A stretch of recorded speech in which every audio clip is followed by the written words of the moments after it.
everybody, I'm John Harris and this is Info Products coming to you live from our digital studio.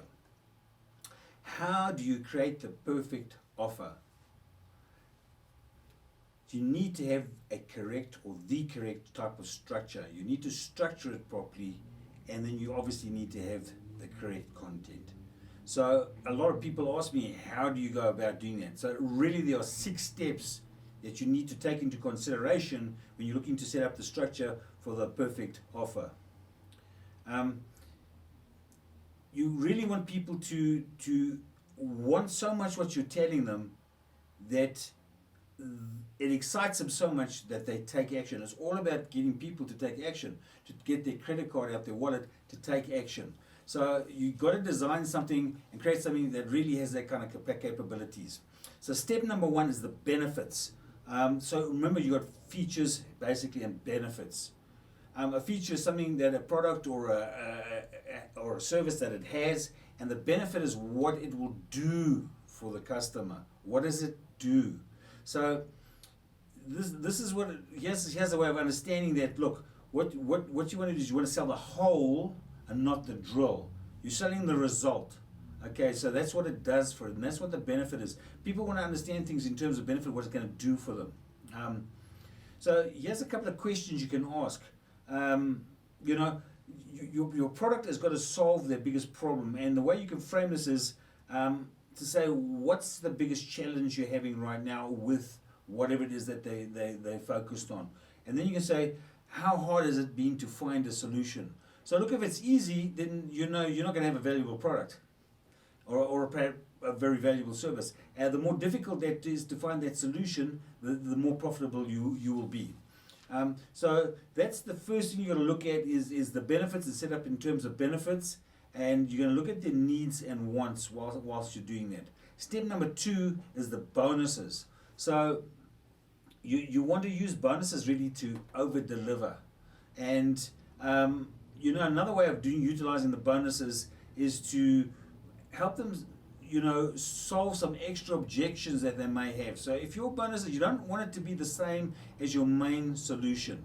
They don't want more of the same thing, okay? They actually like and enjoy something that's slightly different, and if it addresses some of the other thoughts or issues they may have, some of the other objections they may have, if it flattens some of those, is doing a double benefit.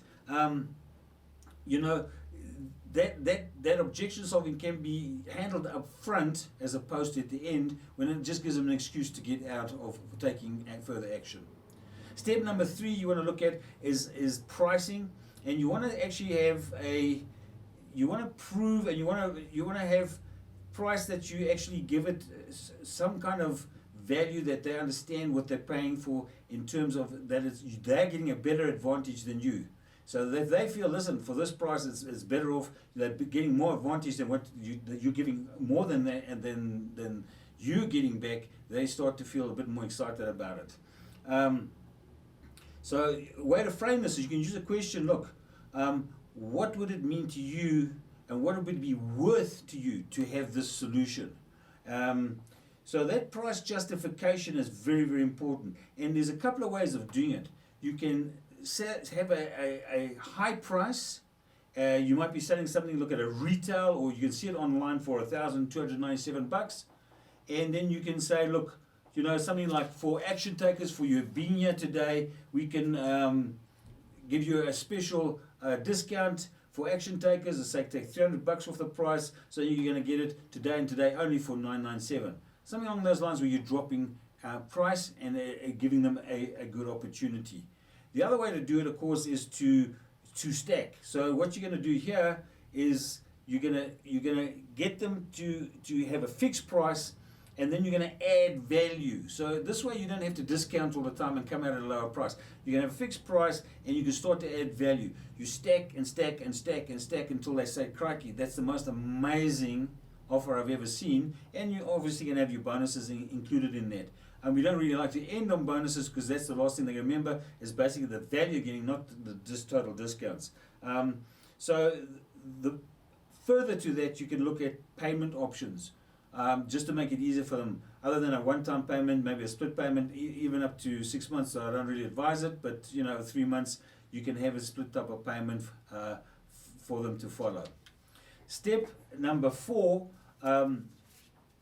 just double checking your price, and then step number 4 is, I'll just checking my notes quickly here, keep see where I am, is the guarantee.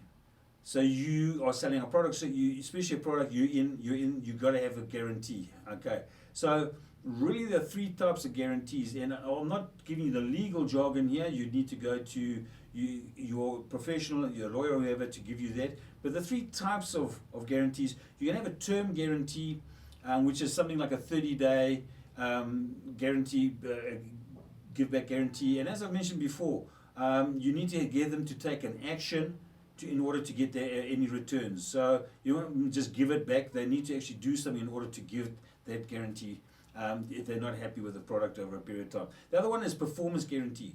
So what you're going to do here is you're going to say, look, if you don't get these certain X type of Y results, then they can also return within a time frame, and you'll give them a no question asked money back guarantee. The last way to do it is a no guarantee.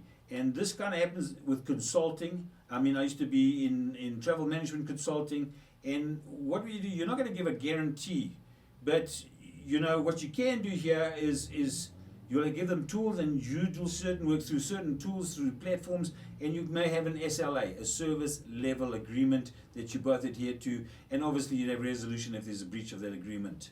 So that's a way of looking at the guarantees. Step number 5 is scarcity. So in this whole process that we're going through, when we create the offer, very important to have scarcity, which gives a bit of a squeeze. So you can, it's a bleeding neck syndrome. So you're running out of blood. It's a pretty pressurized situation that you need to then make a decision and get things done. Here are 5 ways of creating a scarcity. Number 1 is numbers. So you may have X number of kits available. You have X number in stock. That's until stocks, while stocks last, should I say. So that is a way of using numbers. The next one is to look at dates. And you can say, yeah, look, it expires on a certain date, and thereafter it'll be available, but at a higher price, or perhaps we will exclude the bonuses. Number 3, you talk about the bonuses, and you might say, look, the first 25 people that sign up will get these number of bonuses. So that is another way to motivate people to getting those bonuses, and by a number of people that sign up in this first to do so. The next one is something like an event date. Number 4, an event date. So enrollment will close on such and such a date, and you may even have an early bird pricing for those people that do that, and then it will revert to the normal pricing. The last one, number 5, is opportunity. The cost of lost opportunity. And you can tell people that they may do nothing, they have their decision, and they do nothing, and they will be no different than they are today. But if they lose this opportunity, if they take the opportunity, it can do this for them, and X, Y, that's what it will do for them. So that's the lost opportunity is also a squeeze. Number 6, the last step that we're going to be talking about is a CTA. Very important call to action. So tell your customer what you want them to do next. It's very important. You might be saying, here's what I want you to do now, and click the button below, or click the button the next, or click the green button. And if you do so, if you click the green button, you'll get the free report, you'll get the free mind map, you'll get the first 3 chapters, or it'll take you to the checkout page. So you're going to give them a call to action, tell them exactly what it's going to do for them. And it's important that I want to put this across to you. You're not really negotiating here. You're not doing anything like that. You're at the end point of the sale. You've gone through the sequence of the offer, and now you want them to, you don't want to negotiate. You want to tell them, I'm going to read from my notes here, so I'll get 100% for you. Let them only be the only question you want to, what you want it is what you want them. You want the customer to do exactly what you want the customer to do. So you're not only so that they invest in your product. You want them to take this action so they can invest in your product, but so that they also give the value that they're after. And that is very important. And this will help them solve a big problem and get them what they really want. So you're really just saying this is what you need to do in order to get the problem solved and really get what you want. So that's a little bit about the offer today, how you set that up with a hook, a bit of a story, and this call to action, the actual scripting that you're going to use, it'd be also very important and will take tweaking. And if you are stuck on those things, remember what I said, you can go to people and get the people that know how to do this. Rather spend some money if you're not an expert at it and get somebody to help you with that on those platforms like Fiverr and the various platforms that I've told you out there. I hope that's been helpful. A little bit about how to create the perfect offer, and use like, subscribe, and follow us. And remember, you can go to the Info Products Facebook page and click the link, and there is some more free video training that you can get on that link. And as usual, I'll see you in the next episode.